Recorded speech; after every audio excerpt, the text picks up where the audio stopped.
Hi, I'm not John Green, and this is not Crash Course, and today we'll be going over America's early government and its ratification, as well as what we did to fix it. It all starts with us, America, after we gained independence from Britain, as we needed to establish a new government. The challenge was to create a system that balanced power between the states and the federal government. So, as such, the Articles of Confederation, the AOC, were adopted to form a loose alliance between the states. But the shortcomings of the system eventually led to the drafting of the US Constitution. Speaking of the AOC, let's move on to that for now. The Articles of Confederation, ratified in 1781, were the first attempt at a national government. It created a weak central government where most powers were retained by the states. The government under the AOC was unicameral, meaning it only had one house of Congress. States had one vote each, regardless of size. While it established the framework for governance, it lacked sufficient power to enforce laws or regulate trade. Now that we know the backstory of the AOC, we can emphasize more on what happened during its lineage. First, the development of state constitutions. Each state created its own constitution, reflecting the values of democracy and republicanism. Many of these documents emphasized individual rights, separation of powers, and checks and balances. However, the level of centralization varied. Some states granted more power to their governors, while others limited their authority. This, along with everything else, led to some pretty notable economic issues. Post revolution, the US faced significant economic struggles. Debts from the war, inflation, and a lack of ununified currency caused financial turmoil. States were printing their own money, leading to confusion and economic instability.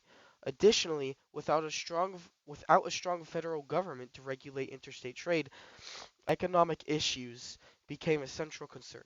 Under the AOC, the states retained most of the power. The federal government had a very limited authority, such as conducting foreign relations and overseeing the military. States had control over taxation and trade, and not only that, they could refuse to enforce federal laws. So while the AOC had some strengths, such as establishing the Northwest Ordinance, basically setting a process for admitting new states, the federal government was unable to tax or raise revenue. They weren't able to regulate interstate commerce or really even enforce laws. Okay, let's make this last part as quick as possible, as you need to study and I need to finish this project. So, next up, Shays' Rebellion.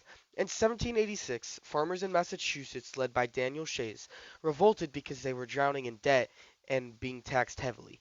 The rebellion showed just how weak the Articles of Confederation ugh, were in dealing with internal conflict, and it freaked out founders, prompting them to rethink the government structure. So, what came next? The Constitution. In 1787, the Constitutional Convention met in Philadelphia to fix the Articles, but instead they threw them out and started fresh. Delegates like James Madison, Alexander Hamilton, and Benjamin Franklin crafted the Constitution we know today. You may ask what's in the Constitution. It outlines the structure of our government with 7 articles from the powers of Congress to show how we amend the document. Now, let's talk compromises. The first big one was the Great Compromise. It solved the issue of state representation by creating a bicameral Congress. The House of Representatives, based on population, and the Senate, 2 senators per state. Then, the Three-Fifths Compromise. It counted enslaved people as 3/5 of a person for determining a state's population, and thus its representation in Congress. Last, the Slave Trade Compromise.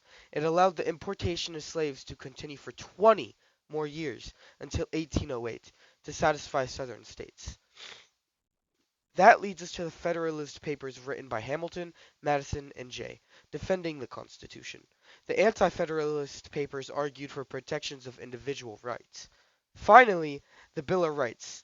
The first 10 amendments guaranteed freedom like speech, religion, and the press, sealing the deal for ratification.